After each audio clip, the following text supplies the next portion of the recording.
Bienvenido. Buenos días.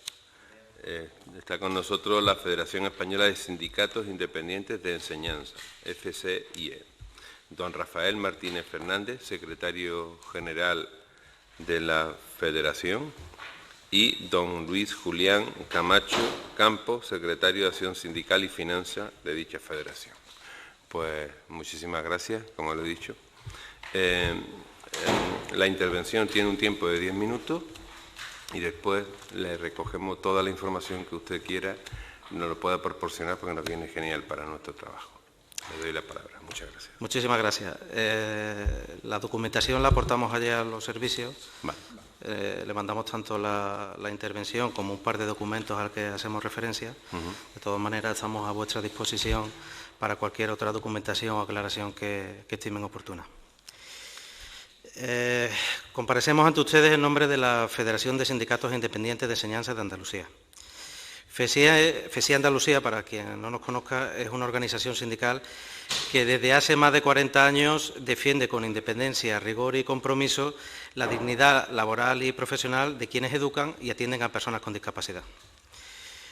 Y agradecemos en nombre de todas y todos nuestros afiliados la invitación para participar en esta comisión, porque, a nuestro entender, los presupuestos no son solo cifras, son la expresión más clara de las prioridades políticas de lo que se considera esencial para el futuro de nuestra tierra. Y la educación, señoría, debe ser siempre una prioridad compartida, más allá de ideologías, porque es la base sobre la que se construye la igualdad de oportunidades y el progreso social. Y desde nuestro sindicato queremos indicar a esta comisión parlamentaria aquellas necesidades que, a nuestro juicio, deberían de estar incluidas en su caso y así en otro ser dotadas con una partida presupuestaria superior en la Ley de Presupuestos de 2026. Y permítanme empezar por un asunto que desespera al profesorado en pago delegado de los centros concertados: la paga extraordinaria por antigüedad en la empresa. Esta retribución salarial, conocida como la PEA, y permítanme que me refiera en adelante como la PEA, supone un derecho reconocido por una sentencia del Tribunal Supremo, tras el ejercicio de 25 años de docencia en un mismo centro educativo.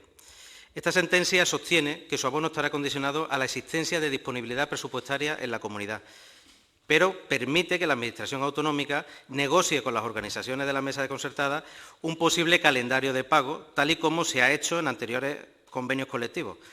Les indico que la PEA se dejó de abonar en 2013 tras la finalización del 5º convenio y estamos ya empezando a negociar el 8º. La PEA no es un complemento, dádiva ni una mejora voluntaria. Es una herramienta que debería permitir avanzar hacia la equiparación retributiva entre el profesorado de la concertada y el de los centros públicos. Una equiparación que no solo es justa, sino además es coherente con la naturaleza de servicio público que presta la enseñanza concertada, que además está reconocida en el artículo 3 de la Ley de Educación de Andalucía. Pero FSIE no viene hoy aquí a reprochar, resaltar o recordar compromisos incumplidos o falta de voluntad política. Venimos precisamente a solicitar esa disponibilidad presupuestaria que permita acordar una calendarización para su justo abono. Y además FSIE lo tiene presente y reitera puntualmente reclamaciones de más de 1.500 docentes afectados que siguen esperando y cuyo listado de 33 páginas se aporta a esta comisión. Un listado que sigue aumentando curso a curso y por el que entendemos que es indispensable que la Administración asuma esa deuda salarial, calendarice su abono para los próximos años y que los presupuestos andaluces de 2026 tengan ya una partida que permita ir reduciendo el número de profesionales afectados. En segundo lugar, quisiera hablarles de la brecha laboral y salarial. Hoy un docente de la red concertada andaluza puede llegar a percibir por encima de 500 euros mensuales brutos menos que su homólogo de la República. Es decir, más de 7.000 euros brutos anuales menos, pese a ejercer las mismas funciones.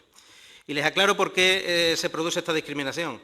Pues porque el profesorado de los centros concertados, además de otros complementos retributivos, no percibe sesenios. Hagan la cuenta a lo largo de una carrera o vida laboral de 38 o 40 años.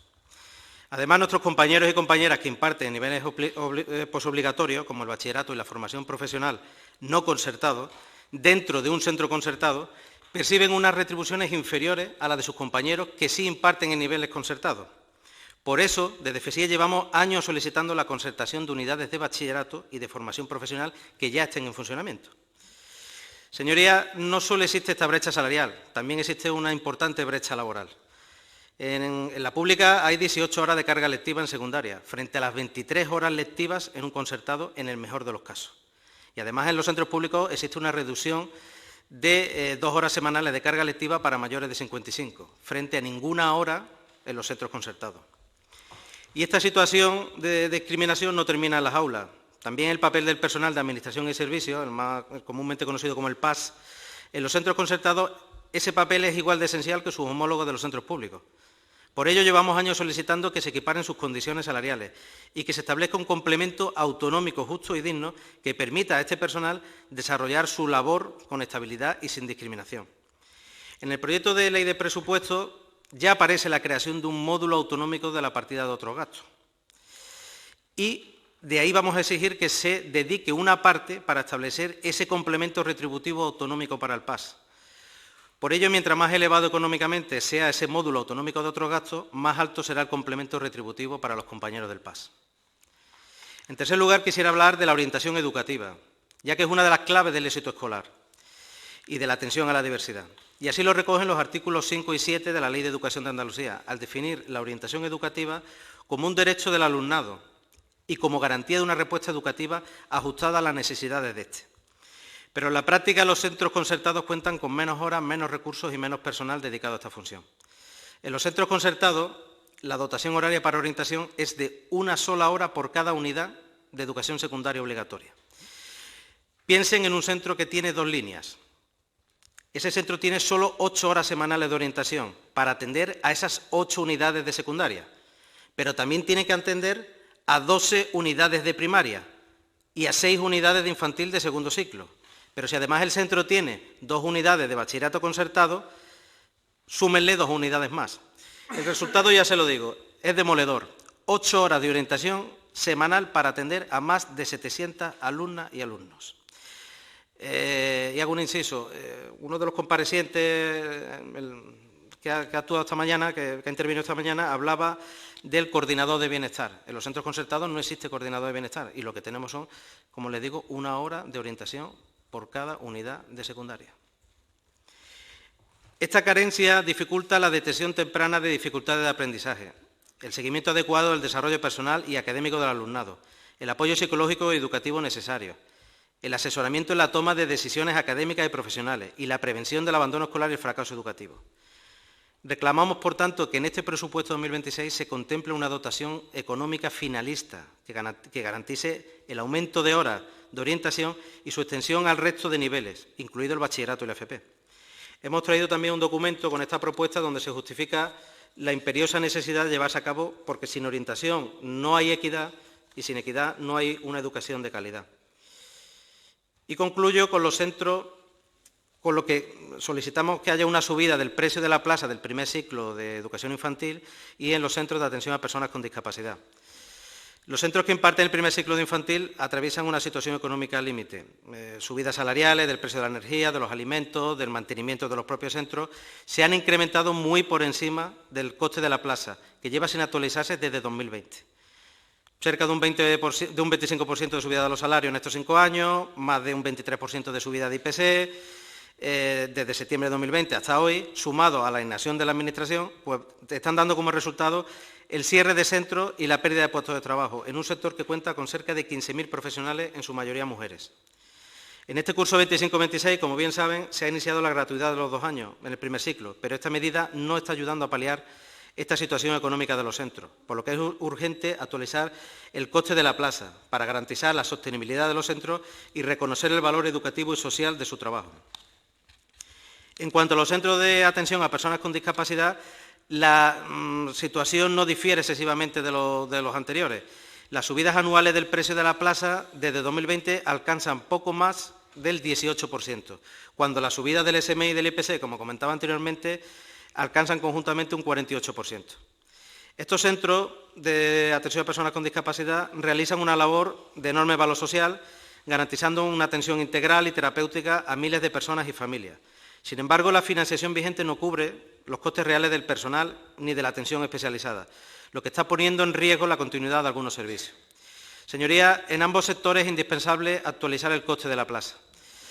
Pero también es fundamental terminar con esta situación de precariedad de cara al futuro, porque se está prestando un servicio público a las familias, al alumnado de 0-3 y a las personas con discapacidad. Desde FESIA Andalucía proponemos que se establezcan mecanismos automáticos para la actualización de este coste de plaza, donde se tenga en cuenta subida de salario y de IPC, y donde se ponga fin a un sistema de financiación que no se justifica en la mejora de la calidad de la atención y que además pone en riesgo la supervivencia de centros y entidades que prestan estos servicios. Y ya concluyo, señorías, diciéndoles que Andalucía no puede permitirse una educación de primera y otra de segunda. No puede existir profesionales con idéntica vocación, formación y funciones, pero con distinto reconocimiento y retribución. Y no puede haber políticas de igualdad e inclusión que olviden a quienes día a día se entregan desde sus puestos de trabajo para que las personas con discapacidad participen en nuestra sociedad. Las entidades evitan que las personas con discapacidad caigan en el ostracismo. Y sin una financiación justa y responsable, el futuro se va a parecer más al pasado en lo relativo al nulo papel que estas personas desempeñaban en la sociedad. Les pedimos en nombre de miles de docentes y del resto de profesionales que el presupuesto de 2026 marque un punto de inflexión y que los grupos parlamentarios apuesten de manera decidida por la equidad, por la calidad y por el reconocimiento de todos los profesionales del sistema educativo y asistencial andaluz. Muchas gracias. Muchísimas gracias.